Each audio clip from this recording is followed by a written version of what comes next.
नमस्कार साथियों, स्वागत है आप सभी का आपकी अपनी पाठशाला पर। मैं हूं अंकित अवस्थी। आप है मेरे साथ में एक नए टाइटल के साथ जिसका नाम है रॉक यानी चट्टान। स्वागत करता हूं अपने सभी साथियों का जो आज के सेशन में उपस्थित हैं। विशेष रूप से कल रात्रि तक पढ़ने के बाद फिर से एक बार वापस पढ़ने के लिए तैयार हैं, तो आपके जोश और जज्बे को सलाम है, क्योंकि आप सभी लोग बहुत ही अच्छे से मेहनत कर रहे हैं। ये विजिबल है और विजिबल मेहनत को ही हम लोग आपके सामने और खुद से और एक लेवल तक मेहनत करके प्रेजेंट करने का प्रयास कर रहे हैं। तो संभवतः आप सभी लोग स्वस्थ मस्त दुरुस्त होंगे और आज के सेशन के लिए उपलब्ध होंगे, जिसमें आज हमको चर्चा करनी है रॉक ऑफ इंडिया की, भारत की चट्टानों की। ठीक है, तो मेरे तमाम साथी जो मेरे साथ जुड़ चुके हैं, संजीत, निखिल, रामेश्वर, प्रवेश, ऋषा, स्नेहा, प्रद्युमन, मानसी, नरजीत, स्वराज, श्वेता, आरती, कमलेश, निशांत, रूपाली, सभी साथियों को वेरी गुड मॉर्निंग। हाँ जी, प्रॉपर तरीके से मैं ऑडियो होंगे, हाँ प्रॉपर तरीके से आवाज वगैरह सब चल रही है।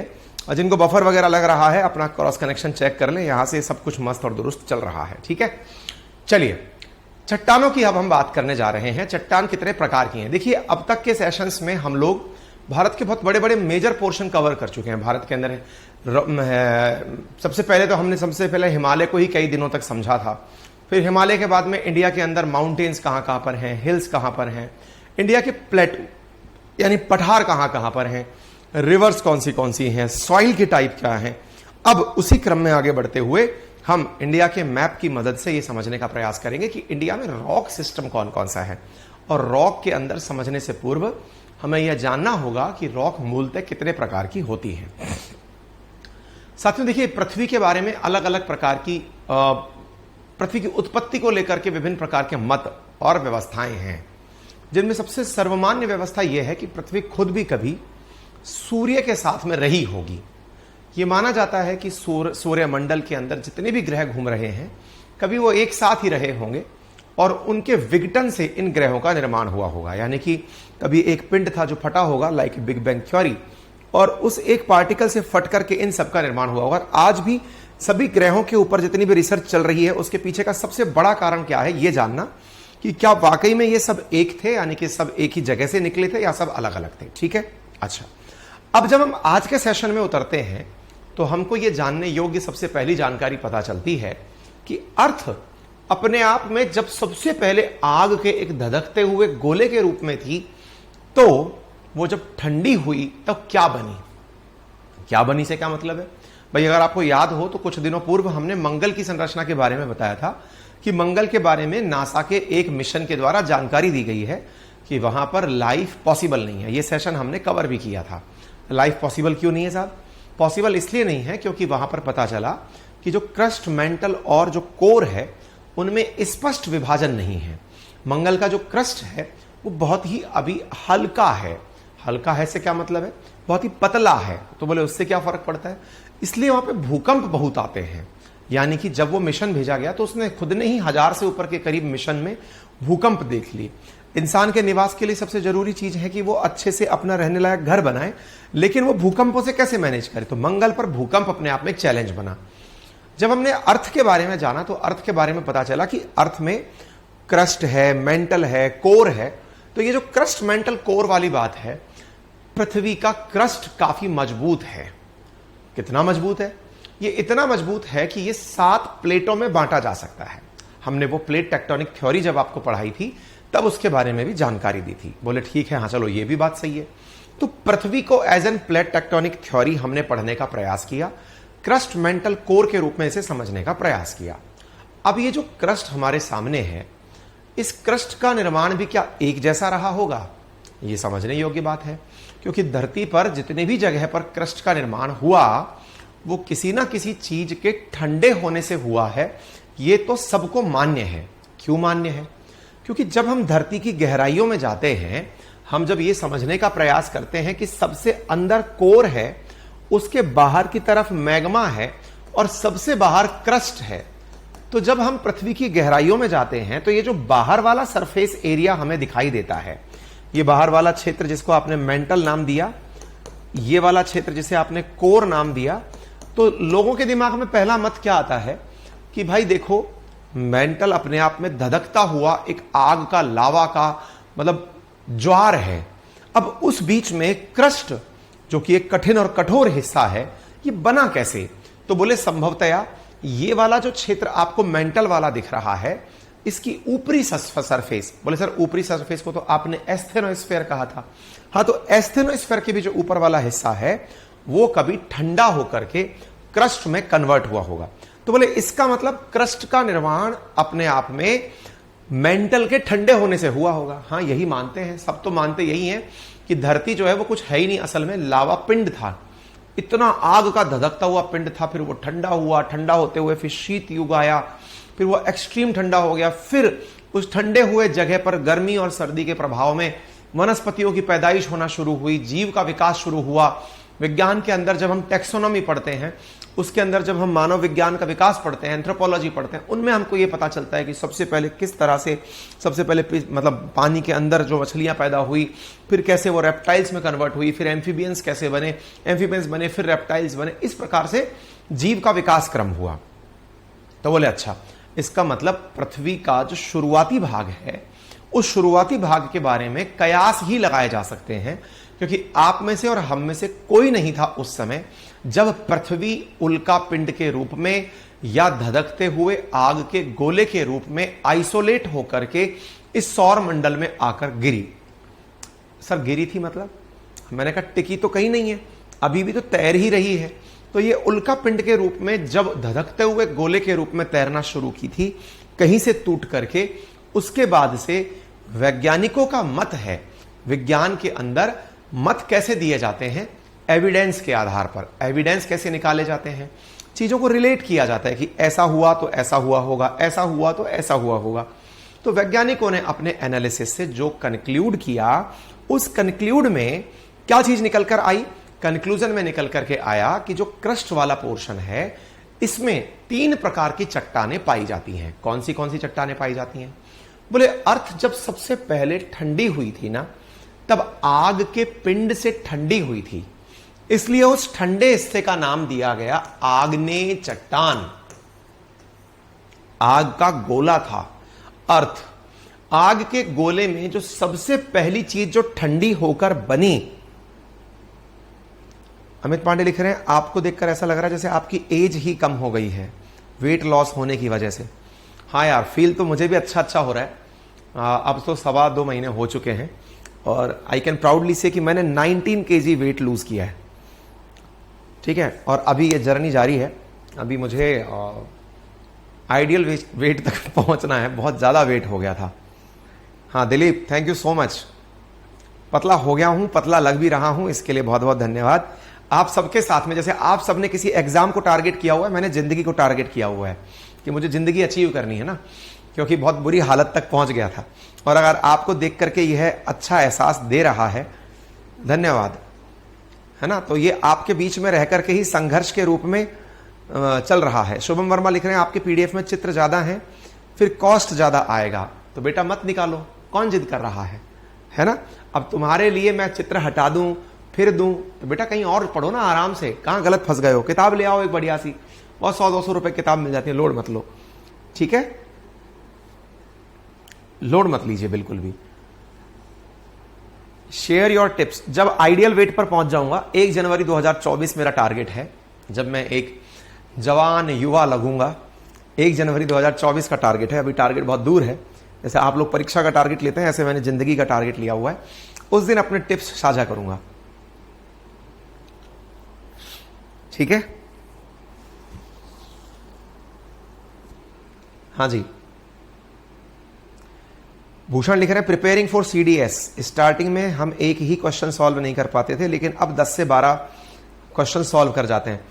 अभी थोड़ा सा वेट करिए, समय हमारे साथ जरूर लगता है, लेकिन एक बार जब आप ये पूरा क्रम गुजार देंगे ना, तो यकीन मानिए कि सीडीएस छोड़िए, आप यूपीएससी का प्रीलिम्स भी सोचेंगे कि स्टैटिक जीके तो हमारे आगे कुछ है ही नहीं। खुद ने यार अपने 6 महीने की प्रिपरेशन में, ये रिकॉर्ड ही है अपने आप में आज तक, 6 मंथ की प्रिपरेशन में एग्जाम क्वालिफाई किया था, ठीक है ना।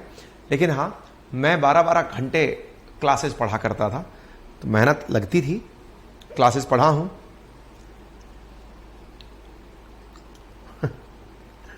Arun, thank you so much, ठीक है, चलें बढ़े आगे।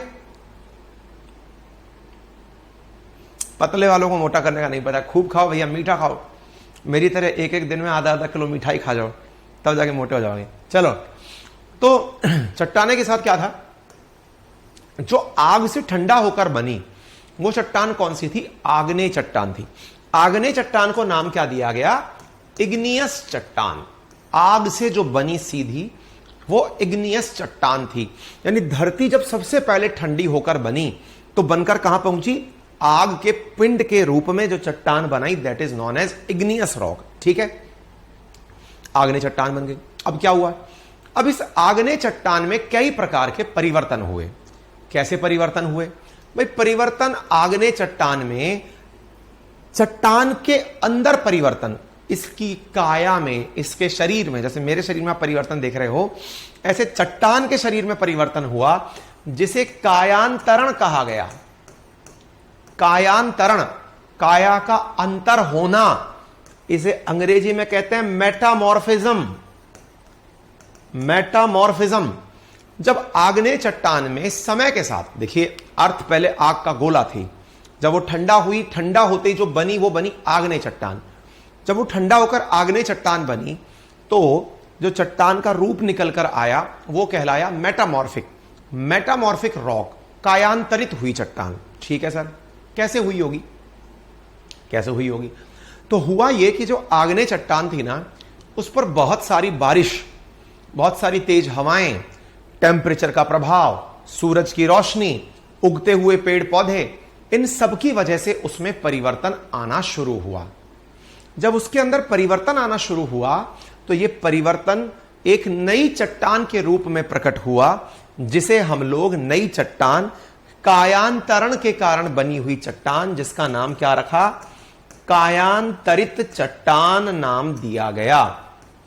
चट्टान बोले तो रॉक, और कायांतरित चट्टान को नाम दूसरा क्या दिया गया, मेटामॉर्फिक रॉक। ठीक है, ये बेसिक सी टर्मिनोलॉजी है, आप इस बात को समझिएगा। हां जी, एक बालक कह रहे हैं कि सर या तो ब्लैक स्क्रीन ले लीजिए या फिर,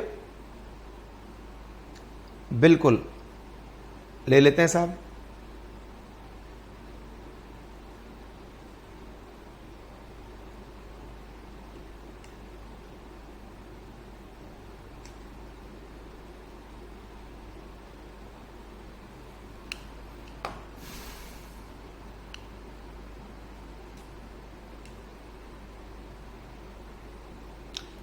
ठीक है,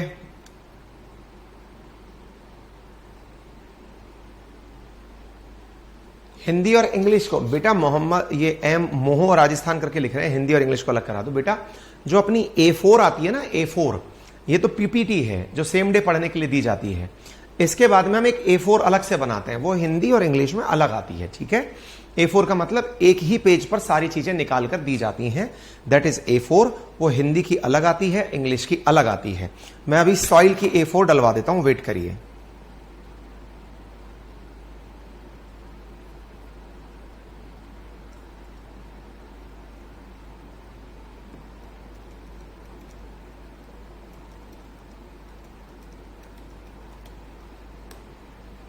ठीक है,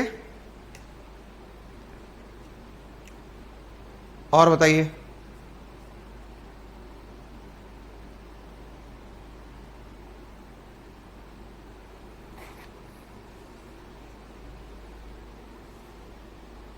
हाँ, मोह मीणा आज मोह राजस्थान के नाम से आया, आयुष ने पकड़ लिया। ठीक है, चलिए, तो फिर इसके बाद में कायांतरित चट्टान अभी चल रहे हैं, वो तो सब आ ही जाएगा, जैसा भी आएगा, जो कंटेंट है वो तो इसी कलर में रहेगा। तो कायांतरित चट्टान जो बनी, इसके बाद क्या हुआ, कायांतरित चट्टान में और ज्यादा क्या हुआ, इसका धीरे धीरे डिके होने लगा। डिके से मतलब क्या होता है, अर्थ पर जितनी भी चीजें बनी हुई है ना, सृष्टि के अंदर जितनी भी चीजें बनी है, उनकी एक लाइफ साइकिल है। लाइफ साइकिल के अंदर जैसे पृथ्वी पर सबसे ज्यादा होने वाली काम क्या है, वेदरिंग की घटना, मौसम के कारण, वेदरिंग के कारण, इरोजन के कारण जो मूल स्वरूप है वो स्वतः ही नष्ट होने लगता है। आप कोई सी भी वस्तु को जो जीवित नहीं है या जीवित भी है, उसे आप स्टैटिक छोड़ दीजिए, समय के साथ उसके अंदर परिवर्तन आने लगते हैं। और जब वो परिवर्तन आने लगते हैं तो अंत में जाकर के वो सभी परिवर्तन मिट्टी में मिल जाते हैं। मिट्टी में मिल जाते हैं मतलब हमने जो सॉइल वाला चैप्टर पढ़ा था उसमें एक चीज जानी थी कि सृष्टि में जो भी चीज बनी है वो शुरू कहीं से भी हुई हो, अंत में उसे खाक में मिलना है। सुनने में बड़ा बुरा सा लगता है, खाक में मिलना है क्या होता है ना। तो सबसे पहले अगर चट्टान आग्नेय थी, उसके अंदर परिवर्तन हुआ तो वो मेटामॉर्फिक में बदली, और उसमें परिवर्तन हुआ तो वो खाक में मिल गई। वो जो खाक में मिलना है ना, वो जो मिट्टी का अंदर तक कन्वर्ट होना है ना, वो अवसादी चट्टान कहलाता है। क्या कहलाता है? अवसादी। अवसादी, रेजिडुअरी और सेडिमेंट्री। क्या आप मेरी बात समझ पा रहे हैं? सेडिमेंट्स। सर खाक में मिलना सुन के तो थोड़ा सा नेगेटिव सी फीलिंग आती है, आती तो है, लेकिन ऑब्वियस सी बात है कि समय के साथ साथ सभी का पतन होता है। चाहे चट्टान हो, चाहे इंसान हो, चाहे पौधा हो, जो भी सृष्टि में निर्मित हुआ है ना, उसका अंत निश्चित है। मतलब ये गीता का वो सबसे बड़ा सार है, पहले ही दिन जो पता होना चाहिए कि जो इस धरती पर आ गया उसका अंत निश्चित है। तो अंत निश्चित है, तो ऐसी स्थिति में चट्टान का भी अंत निश्चित है। चट्टान बनी थी आग्नेय के रूप में, परिवर्तित होकर मेटामॉर्फिक के रूप में पहुंची और फिर फाइनली आकर सेडिमेंट में कन्वर्ट हुई। इसका मतलब क्या हुआ? इसका मतलब यह हुआ, इसका मतलब क्या हुआ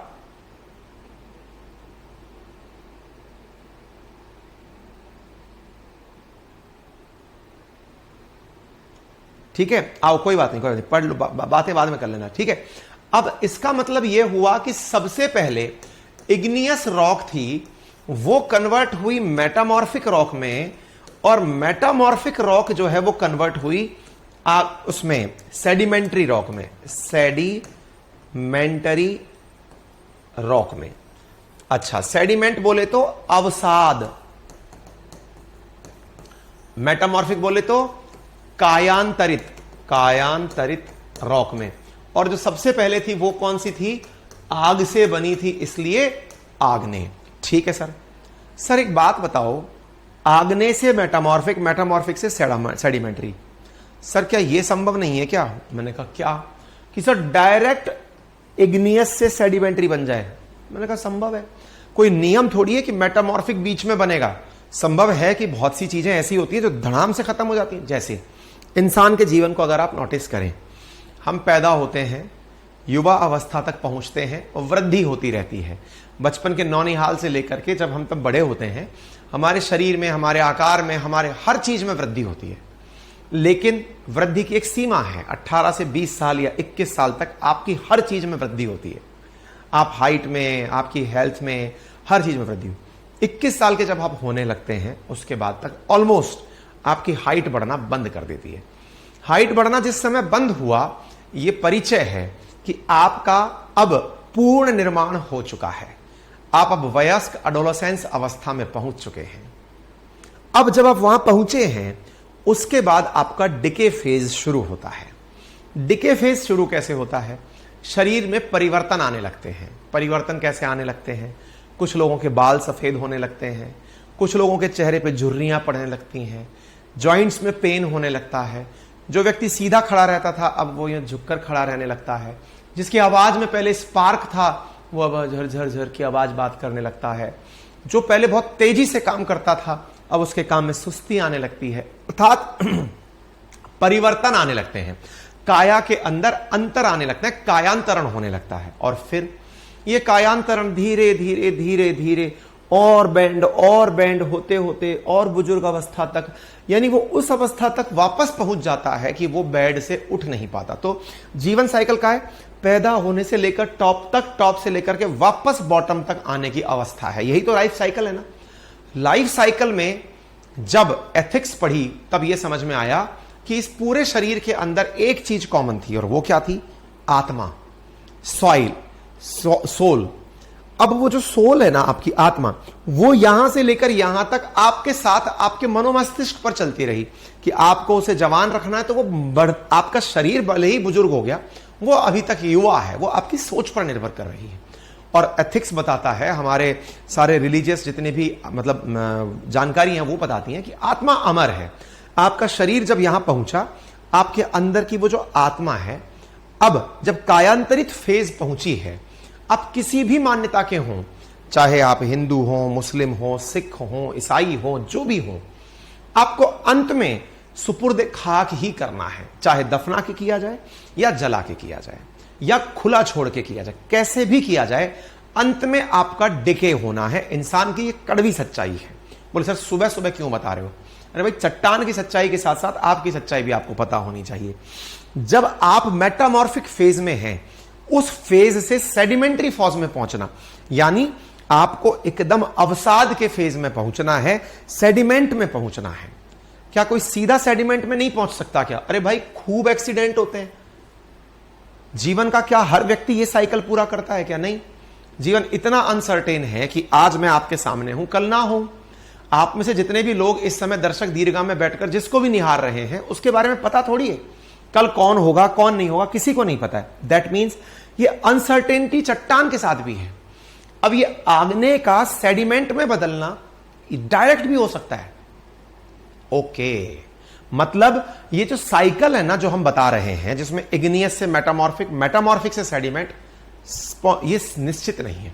सर आपने तो डिप्रेशन में डाल दिया, अवसाद से, हम तो अवसादी चट्टान समझ रहे थे, आपने तो अवसाद मतलब स्ट्रेस में डाल दिया हमें। हमको तो अब मौत की खबर सुनाई देती है। अब तो हमको ऐसा लगता है कि अरे सुबह सुबह हमने क्या सुन लिया, ये तो नेगेटिव चीज है। कुछ नेगेटिव नहीं सुना, ये अथाह सत्य चीजें हैं। अब इसको सकारात्मक रूप से लेने की आवश्यकता है। क्या आवश्यकता है? जीवन का जो मतलब आपका जो असली मकसद है, जो आने का, वो मकसद क्या है? आप आए, आपको जो शरीर मिला, उस शरीर का उपयोग करके आत्मा को आपने एक अच्छे स्तर तक, एक उच्च कार्य करके एक अच्छे लेवल तक पहुंचाने का प्रयास किया। अब सर प्रयास कर लिया, उससे क्या हुआ? आत्मा का जब आपने एक अच्छा लेवल तर्ज किया, तो जब आप सेडिमेंट में मिल गए, आप पंच तत्व में विलीन हो गए, तो वो आत्मा तो अमर है। कौन सी वो चीज है जो हमारे साथ में थी लेकिन उसके निकलते ही सब एकदम उड़ गया? यानी कुछ तो इग्निशन है ना हमारे सबके अंदर। वो जो इग्निशन है, उसकी उन्नति करना इस दैहिक जीवन का सबसे बड़ा मकसद है। अब ये दैहिक जीवन जब पंच तत्व में विलीन हुआ, तो वो पंच तत्व वापस से एक नया पौधा खिला देते हैं। ये पंच तत्व उसी राख पर फिर से कोई नया पौधा, नया प्लांट, कोई नई चीज वहां से बनकर निकलने लगती। उन पंच तत्वों से बनकर निकली है वो आत्मा, फिर से साइकिल के अंदर घूमने लगती है। इसका मतलब ये जो सेडिमेंट्स बने हैं, ये भी संभवतया अगर इनको भी मौका मिले तो ये किस में परिवर्तित हो सकते हैं? चट्टान में, आग्नेय चट्टान में परिवर्तित हो सकते हैं, वापस अपने पूर्ण रूप में जा सकते हैं। क्योंकि जिस प्रकार से हम पंच तत्व से मिलकर नए शरीर का निर्माण करते हैं, नव सृजन करते हैं, चट्टान भी यही साइकिल पूरा करती है। ये जो सेडिमेंट्स हैं, ये सेडिमेंट्स भी अत्यधिक ताप में संभवतया जा सकते हैं। संभवतया सेडिमेंट्स जो हैं, हो सकता है कि परिवर्तन पृथ्वी पर इस प्रकार के आए कि अत्यधिक ताप कहीं पर मिल जाए, तो संभवतया ये भी सीधे आगे में बदल सकते हैं। फिर बुजुर्ग अवस्था से भी पुनः यौवन अवस्था आ सकती है। क्यों आ सकती है सर? अरे भाई, संभव है कि बुजुर्ग अवस्था में खेला खत्म हो गया हो। यानी कि ये सारी साइकिल रिवर्सिबल भी होती है। इसका मतलब जब हम चट्टान पढ़ रहे हो तो रॉक सॉलिड इंसान दिमाग में चलना चाहिए, और रॉक सॉलिड इंसान जब दिमाग में चले तो सेल साइकिल की तरह हमें ये इंसानी चक्र भी समझ में आना चाहिए। आपने तो सर सुबह सुबह पता नहीं कहां डाल दिया। मैंने कहा मैंने आपको डाल दिया रॉक साइकिल में।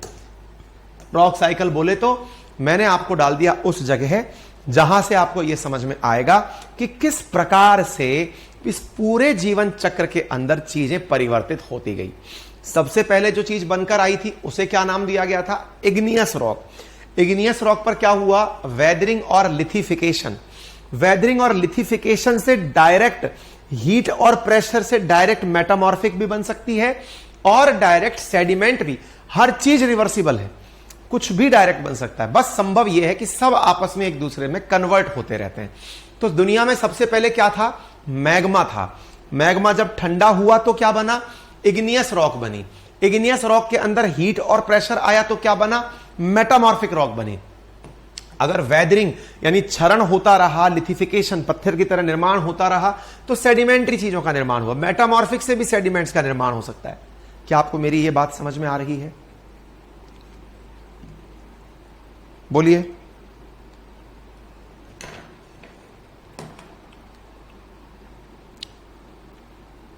क्लियर?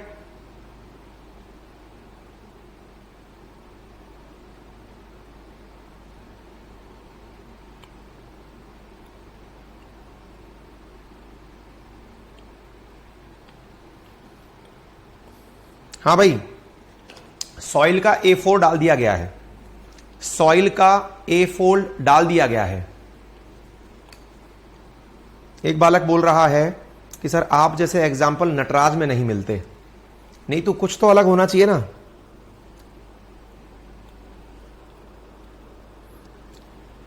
भाई हमें लग रहा है एक बालक है जो समस्याओं का पिटारा है, उसको पढ़ना नहीं है। पहले उसने लिखा हिंदी और इंग्लिश का इलाज कर दो, वो सुन लिया। अब वो बोल रहा है ऐप ओपन करते ही बार बार एडवर्टाइज आता है। अच्छी बात है ना बेटा, हमको सामान बेचने की थोड़ी तो इजाजत दो ना यार, माल बिकना चाहिए हमें, है ना। लेकिन मैं आपके आधार पर, मोह नामक जो बालक है जो कल नाम बदलकर, आज कल मोह मीणा था, आज मोह राजस्थान हो गया, कल कोई और नाम बदल कर आएगा, मैं आपके माध्यम से सबको एक मैसेज देना चाहता हूं। जीवन में सफलताएं उन व्यक्तियों को कभी नहीं मिली जो शिकायत करते रह गए। ये लिख लीजिएगा, आज का मॉर्निंग मोटिवेशन है। आज पता नहीं मॉर्निंग में मैं किस मूड में हूं, आपको पढ़ा रहा हूं। मॉर्निंग मोटिवेशन क्या है? जिसने शिकायत करी लाइफ में उसे कभी कुछ सफलता नहीं मिली। तो सर किसे मिली? जिसने शिकायत का समाधान ढूंढा, या फिर शिकायत की जगह उसके सॉल्यूशन के साथ साथ सस्टेन करते हुए अपने आप को आगे बढ़ाया। आप जैसे लोगों पर यह कहावत बनी है कि जब डांस नहीं आता तो वो शिकायत करते हैं कि मेरा आंगन टेढ़ा है। जिसको डांस करना होता है वो तो अंगारों पर भी कर लेता है। समझा है आपने इस लाइन का मतलब? यहां पर बच्चे इतने हजारों की संख्या में लाइव पढ़ रहे हैं तसल्ली से। आपको अपनी तरफ अटेंशन, और मैं एक ही बार में आपको पैच से भी बाहर कर दूंगा और आप मेरा कुछ नहीं कर पाएंगे। ऑल राइट रिजर्व है मेरे पास, पर मैं आपको इसलिए सुन रहा हूं क्योंकि थोड़ा लोकतांत्रिक फील देना चाहता हूं, ताकि लोगों को लगे कि क्लास लाइव भी चल रही है। लेकिन आप मेरे 5-10 मिनट खुद पर कंज्यूम करा ले जाते हैं। पर ठीक है, आपके माध्यम से कई जो चुपचाप बैठ करके अंदर ही अंदर मंत्रनाएं रख रहे हैं, उन तक भी ये मैसेज पहुंचता है। दूसरी सूचना मैं आप लोगों के माध्यम से औरों को देना चाहता हूं, कृपया करके वो भी सुने। हाँ जी, एक चीज और है जिसे आप सब सुने। देखिए, एक चीज अगर आप लोग चाहें तो मैं एक छोटा सा कार्य आप लोगों को एज एन गिफ्ट कर सकता हूं। लेकिन ये अभी सुबह सुबह जब मैं मॉर्निंग वॉक पे था तभी मेरे दिमाग में ये चीज आई थी। आप उस पर अपनी राय क्या रखते हैं जरूर बता सकते हैं। आज से मेरी नटराज बैच के अंदर क्लासेस शुरू हो रही हैं, ठीक है? जानकारी तो होगी आप लोगों को, जानकारी होगी। नटराज बैच में आज में इवनिंग में इंडियन पॉलिटी की क्लासेस शुरू हो रही हैं। तो सर क्या आइडिया आया आपके दिमाग में? आइडिया मेरे दिमाग में यह आया कि यदि आप चाहें तो मैं अपनी नटराज बैच की क्लासेस आप लोगों के लिए, मेरी वाली जो इंडियन पॉलिटी की क्लासेस है वो आप लोगों के लिए भी ओपन करवा सकता हूं। RAS लेवल का कंटेंट आपके इस बैच को मैं अपना कंटेंट दिलवा सकता हूं। मर्जी क्या है, क्या आप शाम को मेरे साथ 8 बजे वाली क्लास में उपस्थित होंगे, ये आप मुझे कमेंट बॉक्स में बता सकते हैं, ठीक है? आपकी राय के आधार पर ही कार्य किया जाएगा। मेरा मन है कि मैं आप लोगों को जब इतना अच्छा कंटेंट देने का वादा डे 1 से, क्योंकि सबसे पुराने तो आप ही हैं मेरे, है ना, ये नटराज वगैरह तो अब आए हैं। आप वो हैं जिन्होंने डे 1 से मेरे साथ जुड़ करके एक विश्वास, एक मतलब कहते हैं ना हौसला दिया है। और वो हौसले वाली टीम को अगर उस लेवल का कंटेंट देने का टाइम हो तो क्यों ना अभी दे दिया जाए। क्या चाहते हैं आप, ये जरूर बताएं मुझे, ठीक है? और जैसे क्योंकि अभी ऊपर मॉर्निंग में अपनी ये ज्योग्राफी चली रही है, इवनिंग में पॉलिटिक खुल जाएगी। थोड़ा ज्योग्राफी का जो बचा हुआ जितनी भी जो छोटे मोटे चिल्लर पिल्लर हैं उन चीजों को निपटाते हुए चलते हैं। 5-7 दिन में उनको खत्म कर देंगे और थोड़ा सा ब्रेक लेकर के फिर इकोनॉमिक्स भी मॉर्निंग में शुरू कर देंगे। क्या चाहते हैं? प्लीज ओपन करवा दीजिए, प्लीज ओपन करवा दीजिए, है ना?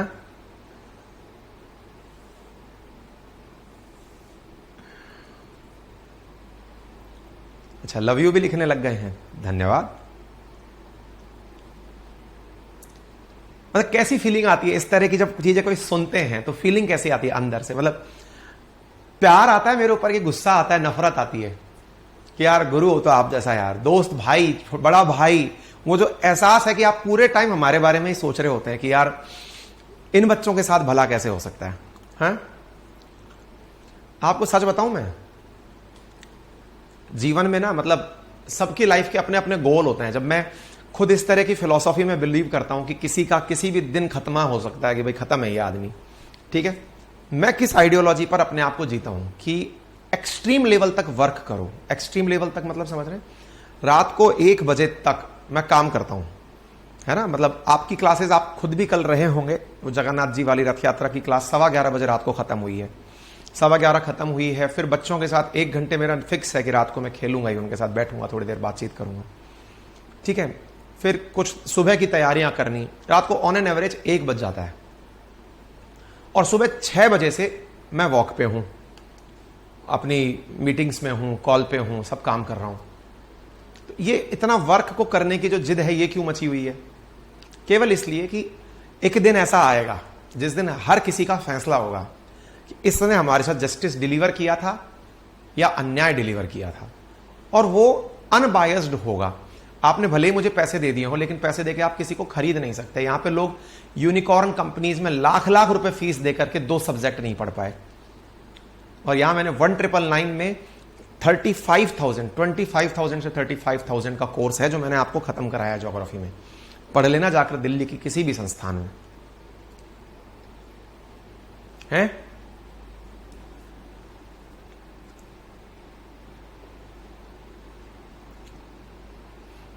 आप इतना सोचते हैं, लोग उसी का गलत फायदा उठाते हैं। सर नहीं बेटा, सबके अपने अपने तरीके होते हैं,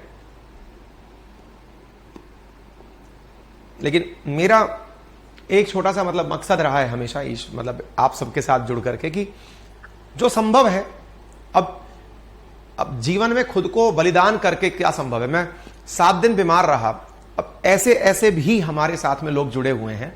इसीलिए कहते हैं ना कि आप अपने प्राणों की आहुति दे दो। फर्क जिसको नहीं पड़ना उसको बिल्कुल नहीं पड़ना। मुझे कमेंट सुनने को मिला जब अभी क्या कहते हैं, मैं बीमार था, तो मुझे YouTube सेशन, क्योंकि वो 10-15 मिनट का होता है, करके निकल जाओ। यहाँ 1 घंटे की क्लास होती है, 1 घंटे स्पॉन्टेनियस बोलना होता है। 15 मिनट की क्लास के अंदर कमेंट आ रहा था, अरे सर कभी क्लास भी ले लिया करो। और कोई आप ही के बीच का भाई था, तो मुझे इतना दुख हुआ। मैंने कहा यार मैं कैसे तैसे बोल करके, मतलब बोल नहीं पा रहा हूं, आवाज बाहर नहीं आ रही है। 15 मिनट के सेशन में भी मुंह में दवाई डालकर, अभी भी पूरे टाइम मुझे ये आयुर्वेदिक दवाई दी गई है कि आपके गले को दिक्कत है, ये गुड़ नहीं है, ये एक आयुर्वेदिक डॉक्टर ने दवाई दी है, मुलेठी और पता नहीं क्या क्या मिला करके, कि आप इसे मुंह में रखें ताकि संभव है कि आपका गला चलता रहे, क्योंकि एकदम वोकल कॉर्ड खिंच गया था बहुत ज्यादा। तो उसके बावजूद भी ऐसे कमेंट सुनने को मिलते हैं तो थोड़ा दिल दुखता है। पर खैर कोई नहीं, आप लोगों का प्यार भी तो बड़ी मात्रा में मिलता है। ये तो देखने के ऊपर है कि मैं प्यार देखता हूं या नफरत। नफरत पे ध्यान स्वतः ही चला जाता है कि यार इतना करते करते भी कुछ लोग कभी संतुष्ट नहीं हो सकते। खैर चलिए, तो ये चीज आपने देखी, खोल देंगे आज से आप लोगों का नटराज बैच में एडमिशन खोल देंगे, ठीक है ना। नटराज बैच में जो इंडियन पॉलिटी की मेरी क्लास है, वो क्लास आप लोगों के लिए ओपन हो जाएगी। आज शाम को 8 बजे इंडियन पॉलिटी पढ़ने पहुंचिए आप लोग, ठीक है। और जल्दी ही, जैसे ही ये ऊपर वाला स्लॉट में अपनी ज्योग्राफी खत्म होती है, फिर अपन ऊपर सुबह इकोनॉमिक्स भी शुरू करेंगे, क्योंकि मेरा मकसद है कि मैं जल्दी से आपका ये कोर्स खत्म कराऊं, ताकि जिनकी भी अपनी एग्जामिनेशन है वो अपने टाइटल के हिसाब से खत्म कर पाए, ठीक है।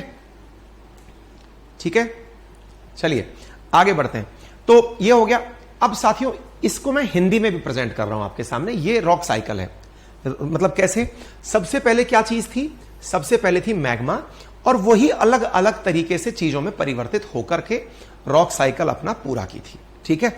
उम्मीद है आप सभी साथियों को यह बात प्रॉपर तरीके से समझ में आ गई होगी। ये हिंदी में भी हमने दर्शा दिया। उदाहरण क्या हो सकते हैं? तो देखिए, इग्नियस रॉक के जो उदाहरण हैं वह है बेसाल्ट, प्यूमाइस, ऑब्सिडियन। अब सर ये तो हमें सुने ही नहीं हमने, ये आपको याद करने पड़ेंगे। इसमें मेरा कोई कंट्रीब्यूशन नहीं है। सर हम क्या याद कर पाएंगे, हमें तो पता ही नहीं। अग्नि चट्टान को कैसे याद करेंगे, क्या याद करना है? कुछ जिन चीजों को जिनको आप देखते ही याद कर सकते हैं, जैसे देख करके ग्रेनाइट आपको दिखाई देता है, कुछ जुड़ा जुड़ा सा लगता है खुद से कि हाँ सर ये तो सुनने में ऐसा लगता है। बेसाल्ट मैं कई बार बोलता हुआ आया हूं, बेसाल्ट बेसाल्ट बेसाल्ट। सर इसको क्यों याद करें? इससे आपकी मेमोरी बढ़िया होती चली जाती है, ठीक है ना। तो ग्रेनाइट है, बेसाल्ट है, इसके साथ साथ प्यूमाइस है, कर पाए तो कर पाइएगा। इसके अलावा जो अन्य नाम हैं, अगर आपको बैठता है तो डायबिटीज की तरह डायाबेस याद कर लीजिए। 3-4 एग्जाम्पल एट ए टाइम आपके पास होना चाहिए, ठीक है ना। ठीक है, चलिए कोई बात नहीं, कोई बात नहीं। आप सबका प्यार और आपका समर्थन मुझे मिल गया, अपन करेंगे। ये जंग लड़ना बहुत आसान है, आप लोगों के कारण ही आज ये पॉपकॉर्न वाला इतना सपना देख पा रहा है भाई। आप लोग थे मेरे पीछे, तभी एक यूनिकॉर्न को टक्कर देने के लिए अपन ने अपनी एक पॉपकॉर्न की दुकान खोल ली, ठीक है ना। और वो कर पाए हम, और डे वन से, मतलब यूनिकॉर्न की जो असफलता का सबसे बड़ा कारण है ना, वो केवल यही है कि उन्होंने बच्चों के बारे में कभी चिंतन ही नहीं किया। कोर्स बेचने के बाद कोई नहीं पूछने आया कि तुम्हें कैसा लग रहा है। मैं यहां पे हर सेशन के अंत में पूछता हूं कि समझ में आया।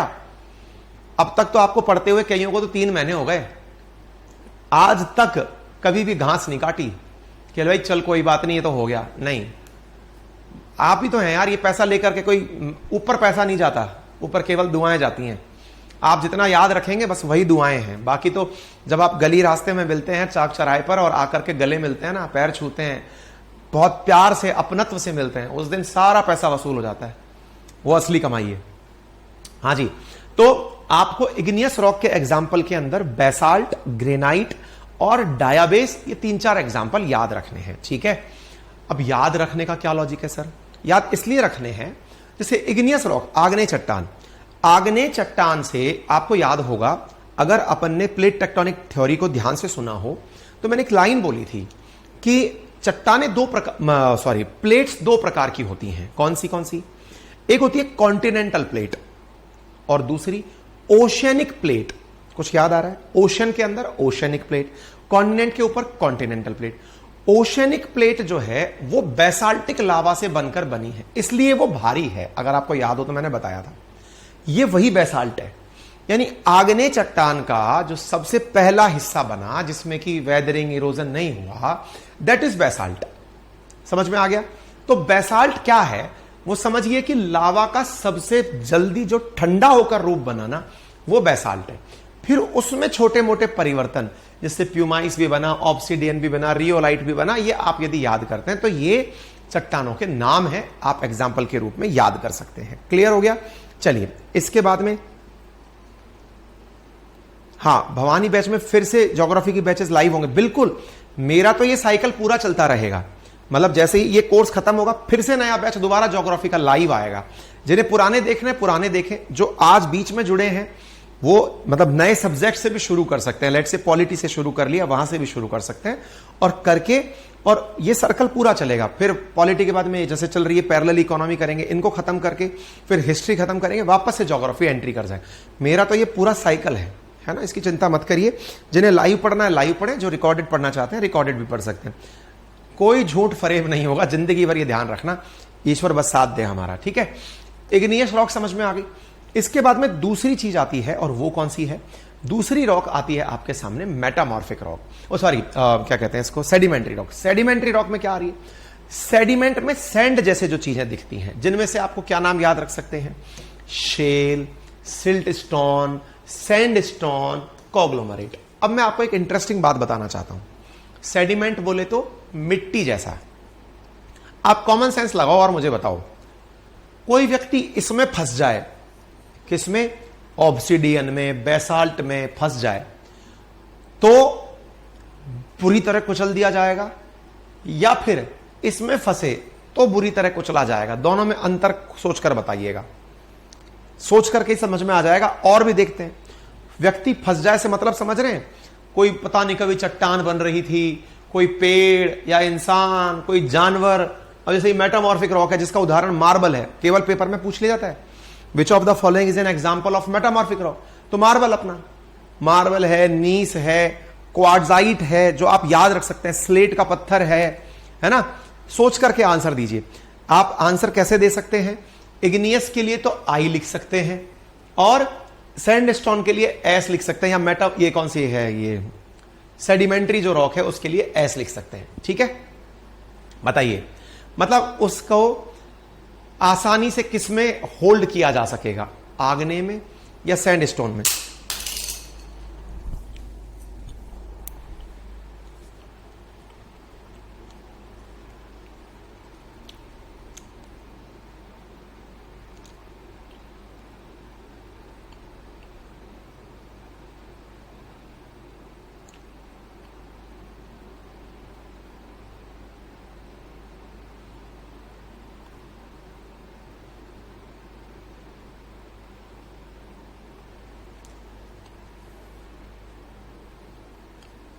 इसको लेकर के कंफ्यूजन आ गया। कुछ लोग आई लिख रहे हैं, कुछ लोग एस लिख रहे हैं, कुछ लोग तो दोनों ही लिखकर भेज दे रहे हैं कि ठीक है दोनों ही हो सकते हैं ना। देखो क्या है, मैं कहना क्या चाह रहा हूं, देखो जो बिल्कुल कॉम्पैक्ट चट्टान है ना, जिसमें कि एकदम रॉक सॉलिड चट्टान है, जिसमें 1% भी स्पेस नहीं है कुछ और होने का, वो चट्टान कौन सी है? वो चट्टान तो है इग्नियस रॉक, क्योंकि वो तो लावा से बन के आई है, एकदम ताजा है, उसमें कोई मिलावट नहीं है। मिलावट क्यों नहीं है? क्योंकि उबलता हुआ लावा है, जस्ट वो ठंडा हुआ है। कोई भी चीज तेज उबली, जैसे डामर उबल रही है, एकदम ठंडी हुई है वैसे, लेकिन उसमें परिवर्तन होकर के इस तरह की मिट्टी से पत्थर बना है। जो सैंडस्टोन बना है वो असल में सेडिमेंट्री रॉक बनी कैसे है? उसके अंदर बहुत सारा घर्षण, इसमें बहुत सारा घर्षण होता रहा, घिस घिस करके मिट्टी बनती रही, मिट्टी सेडिमेंट के रूप में अवशोषित होती रही, जम करके वो पत्थर बन गई। ठीक है, तो ये जो सेडिमेंट फॉर्म बनकर के आपके सामने आया ना सैंडस्टोन, असल मायने में जब अर्थ का निर्माण हुआ तो लावा से चट्टानें बनी तो उन चट्टानों में सबसे पहले बेसाल्टिक चट्टानें यानी इग्नियस रॉक बनी। इग्नियस रॉक के अंदर जब ये घटनाएं चलती रही, कौन सी? घिसने की, वेदरिंग की, इरोजन की, तो जो डस्ट जैसी चीज निकलती गई या फिर मिट्टी जैसी चीजें निकलती गई, उनमें प्रकृति में तत्कालिक रूप से प्रेजेंट जो चीजें थी, कोई पेड़ था जो वहीं साथ में मर गया, उसके अवशेष थे, धरती में कोई परिवर्तन आया, जीव जंतु थे, कोई पृथ्वी में उथल पुथल हुई, भूकंप हुई, तो वो सब आग्नेय चट्टान से, इग्नियस रॉक से सेडिमेंट्री रॉक में जाते समय दब गए। मैंने ये कहानी क्यों सुनाई? क्योंकि सेडिमेंट्री रॉक ही फॉसिल्स का सबसे बड़ा घर होती है, यानी जो सबसे ज्यादा फॉसिल्स पाए जाते हैं। ये पेपर में पूछी जाने वाली चीज है भाई, ये मैंने इसलिए समझाने का प्रयास किए ताकि आप लोग इस बात को अच्छे से समझ पाएं। समझ पा रहे हैं? फॉसिल्स बोले तो जीवाश्म मतलब जीव की अश्म बोले तो जीव की राख कहां मिलेगी?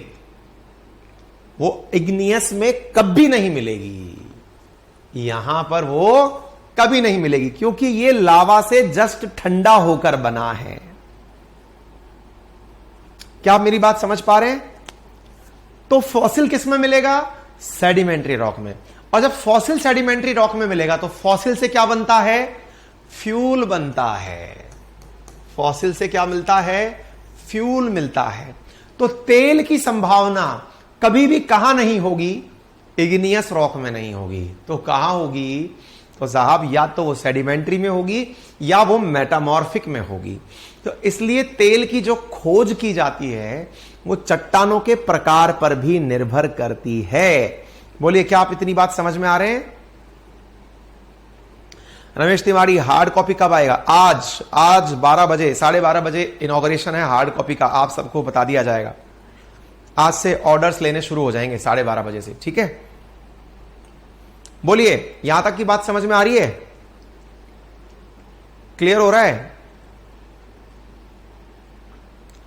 निशान सर हिंदी में बताइए, हिंदी में फॉसिल को जीवाश्म कहते हैं, फ्यूल को ईंधन कहते हैं। धन्य है प्रभु आप। क्लियर हो गया?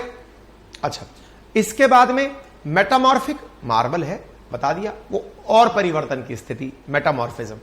तो सेडिमेंट्री रॉक फॉसिल और फ्यूल के लिए सबसे बेस्ट फ्यूल मानी जाती है। ठीक है, चट्टानों के टाइप समझ में आ गए, शेल साइकिल समझ में आ गया। अब भारत के इस सेल चक्र को लाइफ पीरियड के हिसाब से, यानी कि टाइम टेकन के हिसाब से, कि अर्थ का निर्माण कैसे हुआ, कौन से काल में हुआ, क्या हुआ, तो काल के हिसाब से, जो टाइम की जो क्रोनोलॉजी है उसके हिसाब से कुछ इस प्रकार से बांटा गया है।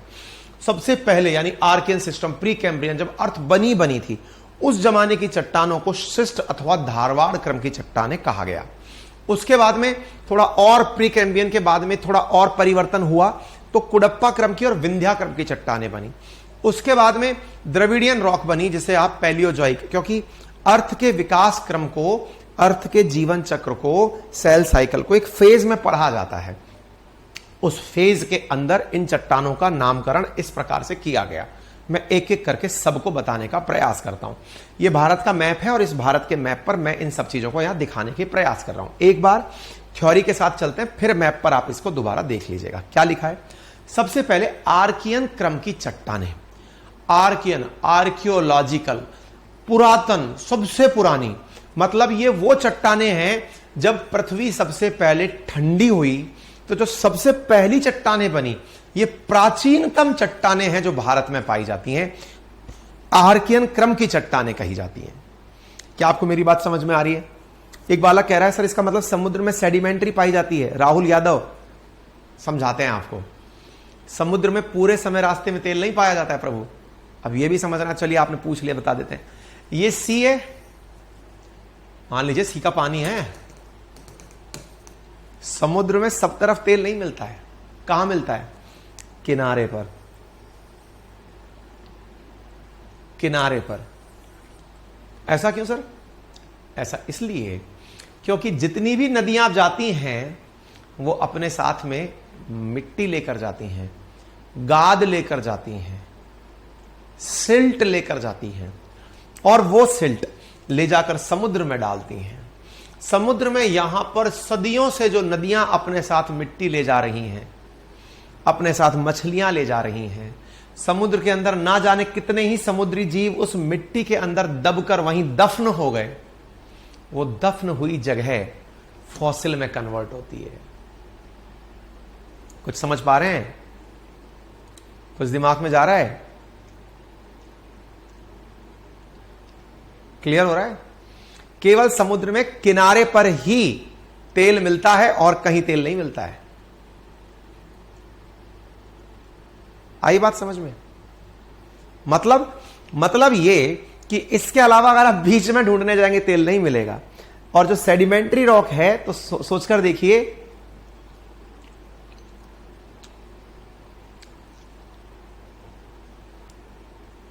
निशांत लिख रहे हैं सर प्लीज रिप्लाई आरएस के बैच में एनरोलमेंट कराने से यूपीपीसीएस हो जाएगा क्या? बेटा यूपीपीएससी के अंदर सिलेबस और आरपीएससी के अंदर सिलेबस एक बार मैच कर लीजिए। अगर वो मैच करता है तो हो जाएगा, क्योंकि हमारे यहां राजस्थान का जीके भी पढ़ना पड़ता है। ठीक है ना? क्लियर है? ठीक है। तो ये समुद्र वाली बात बीच में आ गई थी, इसलिए। तो ये असल में है क्या? यहां पे सेडिमेंट ही तो है मिट्टी है क्या? सेडिमेंट ही तो है। ठीक है, चलिए। तो ये बात समझ में आ गई। प्राचीनतम आग्नेय चट्टाने हैं, परंतु अपना मूल स्वरूप खोकर कायांतरित हो चुकी हैं। यानी ये मूल रूप से तो क्या है? आग से बनी है, तो आग्नेय है। लेकिन आर्कियन क्रम की चट्टाने टाइम फ्रेम के हिसाब से बदला गया है इन्हें, जगह के हिसाब से और टाइम के हिसाब से। तो ये अपना मूल रूप खोकर के मेटामॉर्फाइज हो चुकी हैं, परिवर्तित हो चुकी हैं। भारत के अंदर लगभग 2/3 चट्टाने जो पाई जाती हैं वो आर्कियन क्रम की ही चट्टाने पाई जाती हैं। क्यों ऐसा बोल रहे हैं? क्योंकि जिस जगह को हम गोंडवाना लैंड बोलते हैं, क्योंकि हिमालय का निर्माण तो नए एज में हुआ है, लेकिन जो गोंडवाना लैंड वाला हिस्सा है ये तो अर्थ क्रस्ट का वो मूल स्वरूप है। और मूल स्वरूप के अंदर जो चट्टाने हैं 2/3 हिस्सा वो आर्कियन क्रम का ही है। इसीलिए भारत का जो निचला उत्तर वाला, दक्षिण वाला जो हिस्सा है, कर्नाटक, तमिलनाडु, आंध्र प्रदेश, ये जितनी भी जो क्षेत्र हैं, इसमें मुख्य रूप से जो चट्टाने पाई जाती हैं, ये चट्टाने कौन सी पाई जाती हैं? आर्कियन क्रम की चट्टाने पाई जाती हैं। ठीक है, मटेरियल अंग्रेजी में भी है। इसको A4 में सॉइल वाला कंटेंट जा चुका है, इसको जब हम चाहेंगे तब दोबारा डाल देंगे। ठीक है ना? मतलब इसके बाद में। क्लियर? तो फिर सर अरब कंट्री में ऑयल होने का भी यही रीजन है? सब जगह विनोद अग्रवाल यही रीजन है। अरब कंट्री में होने का तो बहुत बड़ा रीजन यह है कि वहां पर जो खाड़ी है, खाड़ी में तो सब चीजें, अपने समुद्रों में तो पानी फिर भी चेंज होता रहता है, खाड़ियों में पानी इतना जल्दी चेंज नहीं होता ना। खाड़ियों के अंदर तो पानी को चेंज होने के लिए कोई वाटर स्प्रिंग्स थोड़ी चल रही हैं। यहां तो तूफान फूफान, पानी के अंदर जल धाराएं चलती हैं, खाड़ियों में जल धाराएं थोड़ी चलती हैं। सऊदी के अंदर तलहट, कि मैंने ये तो नहीं कहा ना केवल समुद्र में पाया जाता है तेल, मैंने कहा समुद्र में कहां पाया जाता है? समुद्र के तलहटी पर, सऊदी समुद्र के किनारे बसा हुआ है, वहां पे भी तेल पाया जाता है। और जो अंदर से पाया जाता है वो तो मेटामॉर्फिक, कभी ना कभी धरती में ऐसे परिवर्तन हुए होंगे जहां पर फॉसिल दबा रह गया। ठीक है सर, लाइफ तो समुद्र में भी है तो वहां क्यों नहीं मिलता? व्रज सिंह जाला, लाइफ समुद्र में भी है, वहां इसलिए नहीं मिलता क्योंकि उनका अवसाद नहीं बना। अवसाद बनने के लिए क्या होता है? उनका दबना जरूरी होता है मिट्टी के नीचे। वो सब मर रहे हैं और उसके ऊपर डलते जा रहे हैं। कभी भविष्य में, कोई हजारों साल बाद जब कोई और पीढ़ी आएगी, संभव है उसे सी के जो सरफेस है वहां पर भी तेल मिलने लगे। है ना? क्लियर? आगे बढ़े, चलिए आगे बढ़ते हैं। फिर इस चट्टान को 3 भागों में बांटा गया, बंगाल नीस, बुंदेलखंड नीस, नीलगिरी नीस। क्योंकि जो नीस का प्रकार है, देखिए ना, चट्टानें मुख्य रूप से नीस और सिस्ट के नाम से जाने जाती है। नीस और सिस्ट हमने अभी जो थोड़ी देर पहले आपको बताया था, उनके अंदर जो नीस और सिस्ट प्रकार की जो चट्टानें हैं वो इग्नियस क्रम की चट्टानें हैं जो बनकर के यहां पर आई हैं। देखिए यहां पर आपको क्या दिखाई दे रहा है, इग्नियस से बना हुआ नीस नामक चट्टान और ये रहा सिस्ट नामक चट्टान। तो आर्कियन क्रम की जो चट्टानें हैं वो मेटामॉर्फिक प्रकार की हैं। मेटामॉर्फिक के जो प्रमुख एग्जाम्पल हैं वो कौन से हैं? नीस है और सिस्ट है। तो नीस और सिस्ट क्रम की जो चट्टानें हैं वो पाई जाती हैं। और आर्कियन क्रम के अंदर जो 3 है, बंगाल की बंगाल नीस, बुंदेलखंड की बुंदेलखंड नीस और नीलगिरी की नीलगिरी नीस नामक चट्टानें पाई जाती हैं। ठीक है, क्लियर हो गया? मैप पर आप इन्हें इस प्रकार से देख सकते हैं, इस प्रकार से आपको ये दिखाई देती है। आगे बढ़ते हैं। दूसरी है धारवाड़ क्रम की चट्टानें। ये आर्कियन क्रम की चट्टानों का जो अवसाद बना, यानी सेडिमेंट जो बना, सबसे पहले 2/3 भारत के अंदर आर्कियन क्रम की चट्टानें हैं, जो कि सबसे पहले आग से बनी थी, मेटामॉर्फाइज हो गई, तो वह आर्कियन क्रम में मेटामॉर्फिक रॉक कहलाई। लेकिन उनसे परिवर्तित होकर जो सेडिमेंट्स बने वो क्या कहलाई? धारवाड़ क्रम की चट्टानें। ये प्राचीनतम अवसादी यानी रेजिडुअरी यानी कि सेडिमेंट्री रॉक्स हैं, जो अब मेटामॉर्फिक में परिवर्तित हो चुकी हैं। अर्थात इनका सेडिमेंट, सो अभी हमने सेल साइकिल जो देखा था उसमें हमने क्या कहा था? इग्नियस से मेटामॉर्फिक बन सकता है, मेटामॉर्फिक से सेडिमेंट्री बन सकता है, सेडिमेंट्री से मेटामॉर्फिक बन सकता है, सेडिमेंट्री से इग्नियस। सर्कल है, ये सब एक दूसरे में कन्वर्ट होते हैं। तो धारवाड़ क्रम की चट्टानें भी अवसादी चट्टानों का कायांतरण हो चुका है और इनकी सर्वाधिक प्राप्ति कर्नाटक राज्य का एक जिला है जिसका नाम धारवाड़ है, वहां पर होती है। इसलिए इन्हें धारवाड़ क्रम की चट्टानें कहा जाता है। ठीक है, अच्छा, इन चट्टानों में जीवाश्म नहीं पाया जाता है। जीवाश्म क्यों? क्योंकि मेटामॉर्फिक हो चुकी है। जीवाश्म किसमें मिलता है? अगर रेजिडुअरी ही रह जाती तो जीवाश्म मिलता। चूंकि ये मेटामॉर्फाइज हो चुकी है इसलिए इनमें जीवाश्म नहीं पाया जाता। चूंकि ये लावा से निर्मित होकर आई है, देखिए क्रस्ट, मेंटल और कोर, ऊपर की तरफ सिलिका और एल्यूमिनियम, उसके बाद सिलिका और मैग्नीशियम, उसके बाद निकल और आयरन। तो धरती के अंदर की तरफ से जितना ज्यादा माल ऊपर आएगा उसमें उतनी ही ज्यादा संभावना है माइंस एंड मिनरल्स के मिलने की। इसी वजह से इसमें लोहा अयस्क, मैग्नीज, सोना, तांबा, सीसा, जस्ता, चांदी और क्रोमियम बड़ी मात्रा में पाए जाते हैं। तो कर्नाटक के अंदर जो KGF करके मूवी देखिए, कोलार गोल्ड फील्ड, वो इसी धारवाड़ क्रम की चट्टान में पाई जाती है। कई बार क्वेश्चन में यह पूछा जाता है, Kolar gold field is a type of which type of rock? तो ये धारवाड़ क्रम की रॉक है। कोलार गोल्ड फील्ड, जिस पर आपने KGF फिल्म देखी है, कोलार गोल्ड फील्ड, वो जो गोल्ड है वो कोलार इसी धारवाड़ क्रम की चट्टान में पाया जाता है। आप इसके उदाहरण देख सकते हैं, धारवाड़, बेल्लारी, शिमोगा, कर्नाटक के अंदर बड़ी मात्रा के अंदर प्रचुर मात्रा में ये खनिज पाए जाते हैं। इसके अलावा इस क्रम की चट्टानें केवल धारवाड़ में ही नहीं, इसके अलावा छत्तीसगढ़, उड़ीसा के अंदर जो दंडकारण्य प्लेट्यू वाला क्षेत्र है, मेघालय, झारखंड का जो छोटा नागपुर क्षेत्र है, राजस्थान का जो अरावली पर्वत, गुजरात का जो चंपानेर की पहाड़ियां हैं, वो सब धारवाड़ क्रम की चट्टानें हैं। ठीक है, तीसरे पे चलते हैं। तो ये धारवाड़ दिखा दिया, धारवाड़ क्रम की चट्टानें दिखा दी।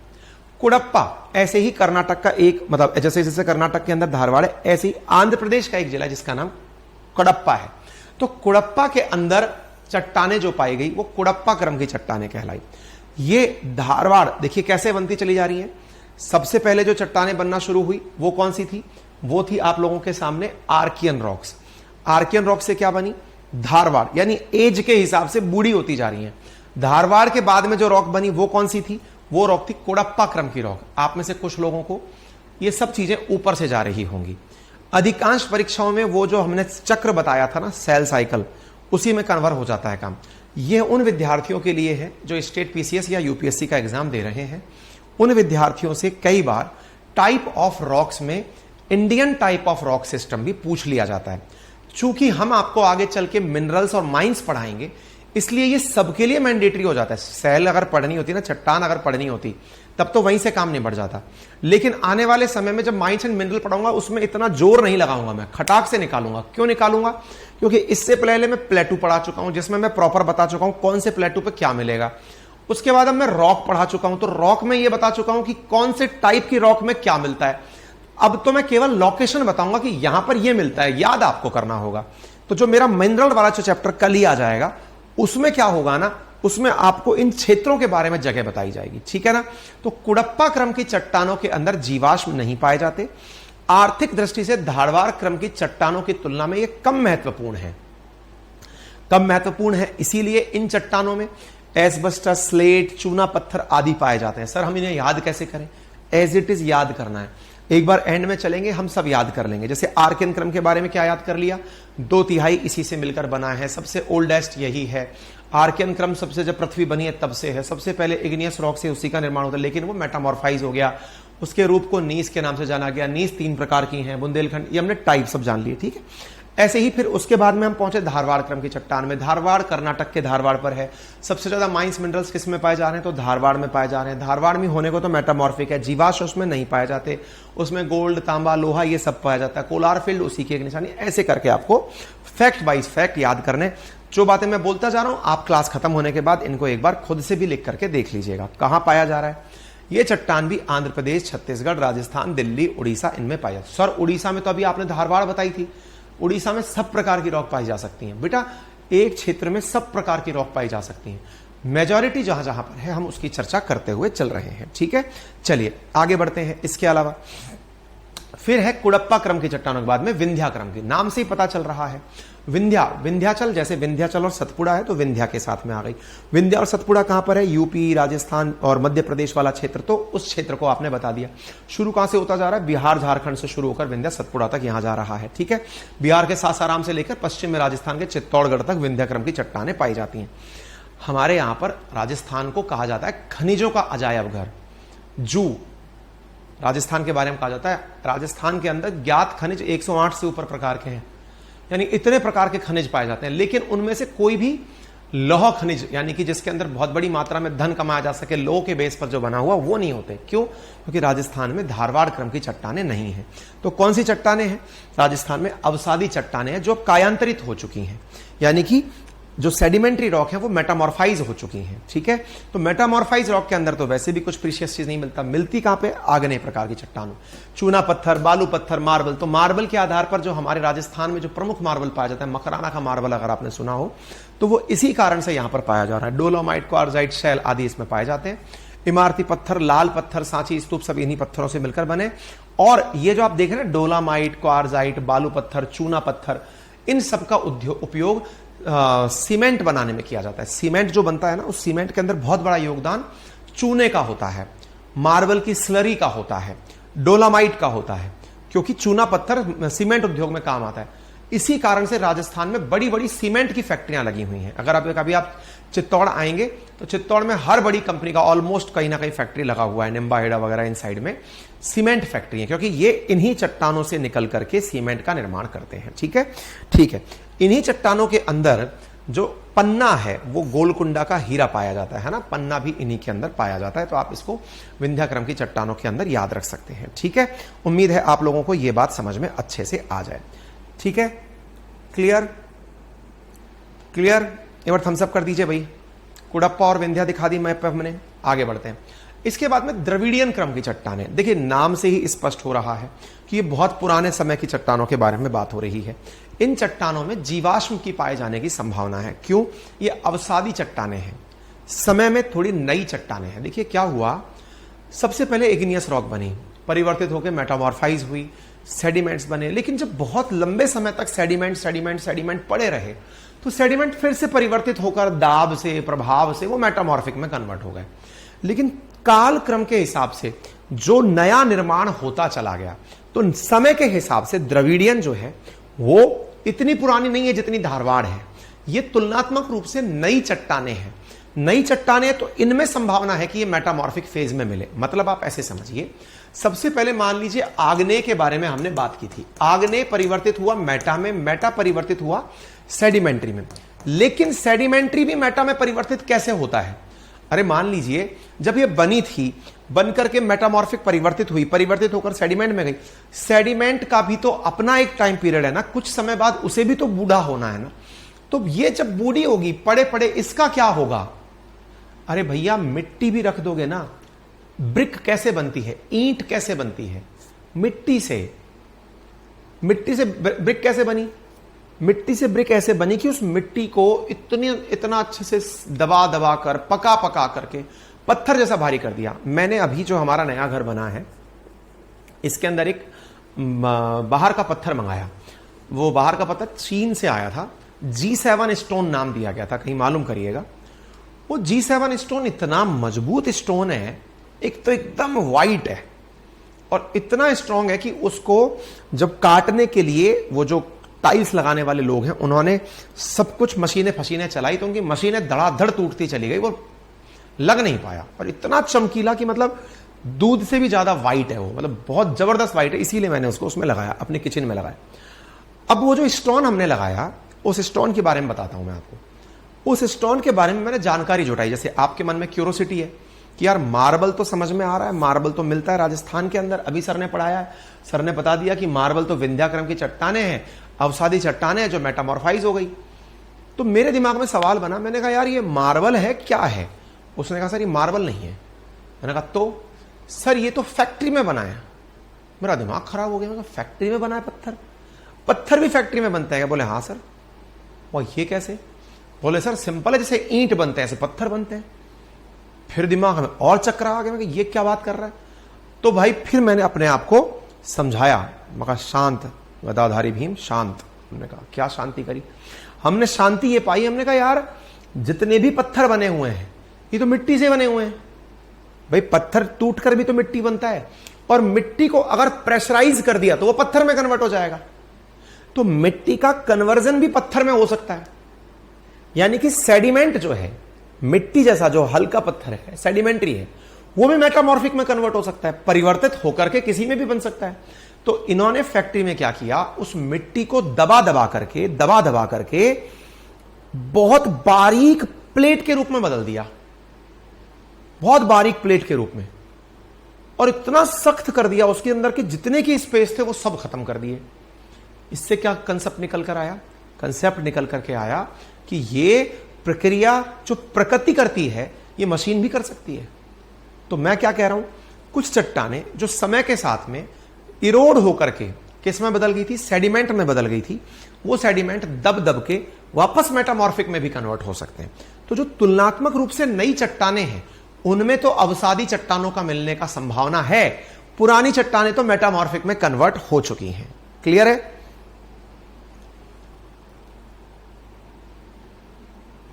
सर मैं भी वीडियो देखता हूं, चाइना में ज्यादा स्टोन मिलते हैं, वहां के पहाड़ों में बहुत। अरे वो फैक्ट्री में बनाते हैं यार। एक बालक बोल रहा है आपके पढ़ाने से मतलब आपके उससे चीन का फायदा हो गया। बेटा मेरे तो पढ़ाने से भी चीन का फायदा हो गया, क्योंकि मेरा जो कैमरा लगा है वो मेड इन चीन है, मैं जो लैपटॉप रखता हूं वो मेड इन चीन है, मैं जो मोबाइल रखता हूं वो मेड इन चीन है। मेरे तो होने से ही चीन का फायदा हो रहा है, मैं क्या करूं। चलिए आगे चलते हैं। यहां तक समझ में आ गया। गोंडवाना क्रम की चट्टानों पर चलते हैं। अब द्रविडियन क्रम की हो गई, गोंडवाना क्रम की चट्टानें, इसमें जीवाश्म पाए जाते हैं। तुलनात्मक रूप से नए की तरफ अगर हम बढ़ते हैं तो उस पर चलते हैं। ठीक है, ठीक है।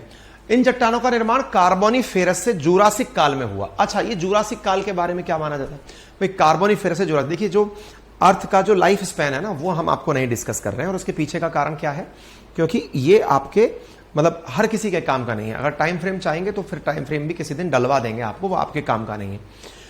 जुरासिक काल के बारे में कहा जाता है कि एक समय ऐसा आया था कि अर्थ के ऊपर आकर के बड़े बड़े उल्का पिंड गिरे थे, और उनसे पूरी पृथ्वी जो है ना वो तहस नहस हो गई थी।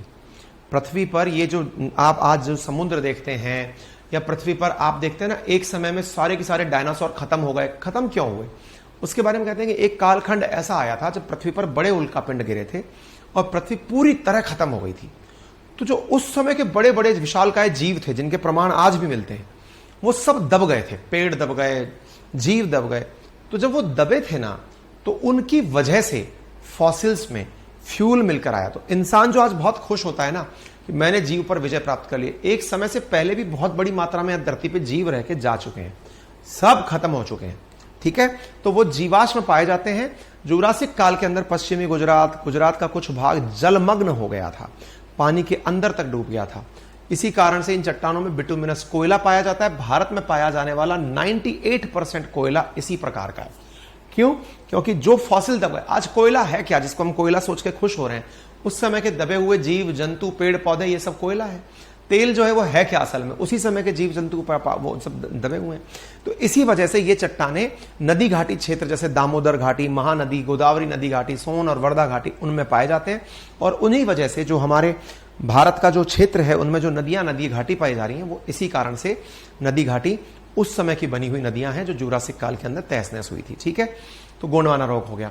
दक्कन क्रम की चट्टानें, ये मैं पहले ही बता चुका हूं, दक्कन का पठार जब दक्कन क्रम की चट्टानों के साथ आता है। टर्शरी युग जैसे कि नवीनतम महाकल्प माना गया है जिसमें कि हिमालय का निर्माण हुआ, वो चट्टानें राजस्थान, गुजरात, असम, तमिलनाडु के अंदर पाई जाती हैं। ठीक है, क्वाटरनरी चट्टानें भारत में पाई जाने वाली उससे भी ज्यादा नई चट्टानें हैं जो सिंधु के मैदान, कच्छ का रण, गंगा के मैदान इनमें पाई जाती है।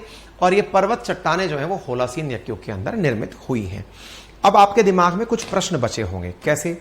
सर हिमालय के बारे में आपने कहा टर्शरी युग का है, उसके बाद आपने कहा क्वाटरनरी युग का है, इसका टाइम फ्रेम क्या है? तो इसका जो टाइम फ्रेम है ना, एक मिनट रुकिए, मैं आपको दिखाई देता हूं, नहीं तो कई लोग बाद में परेशान रहेंगे। रुकिए, ये हमारे आरएएस के सिलेबस में था। लाइफ किस टाइटल के नाम से है? पूरा पूरा 10 नंबर का क्वेश्चन था इसके ऊपर, रेवोल्यूशन ऑफ अर्थ के ऊपर ये रहा।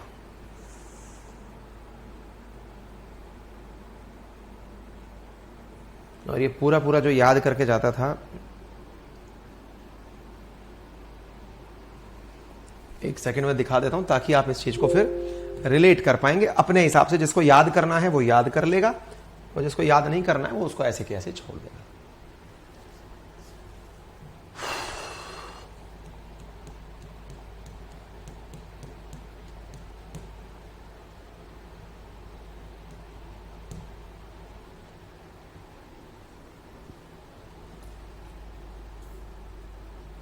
ये रहा भाई,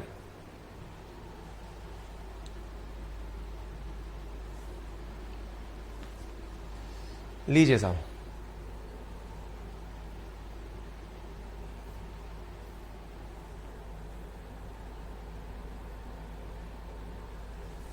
अर्थ की जो ज्ञात उम्र है उसके हिसाब से आपके सामने ये सारी जानकारी मिलियन ईयर्स में लिखी हुई है। जियोलॉजिकल टाइम स्केल बोलते हैं, ये हमारे आरएएस के सिलेबस में आता है, तो आप इसको जान लीजिए। ठीक है,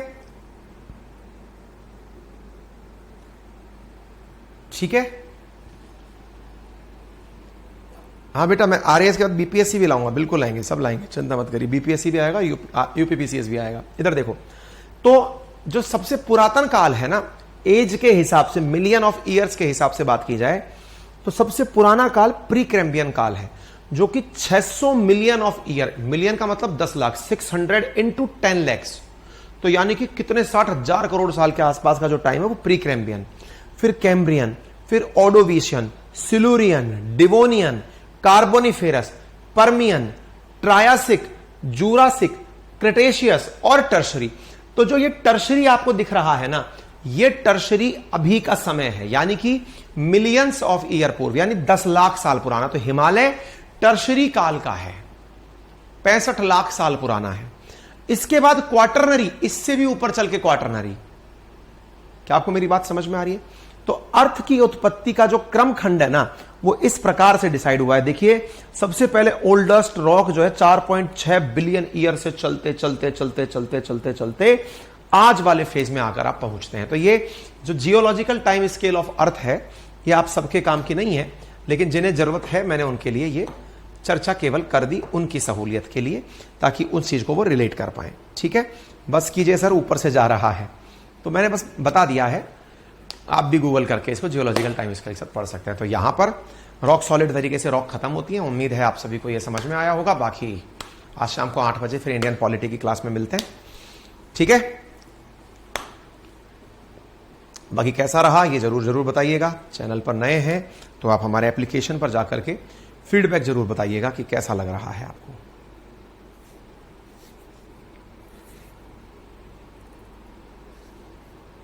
हाँ अंकिता बेटा मैं अभी बोल दूंगा, है ना, सब दिख जाएगा।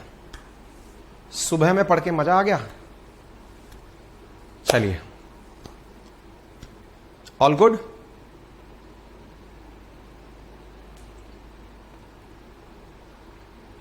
पता नहीं किस रूप में नारायण मिल जाएंगे अंकित अवस्थी सर के रूप में। भैया भगवान ना बनाओ, अपना भाई बना लो, बड़ा भाई हूं आपका, ये समझ कर चला लो, सब चल जाएगा।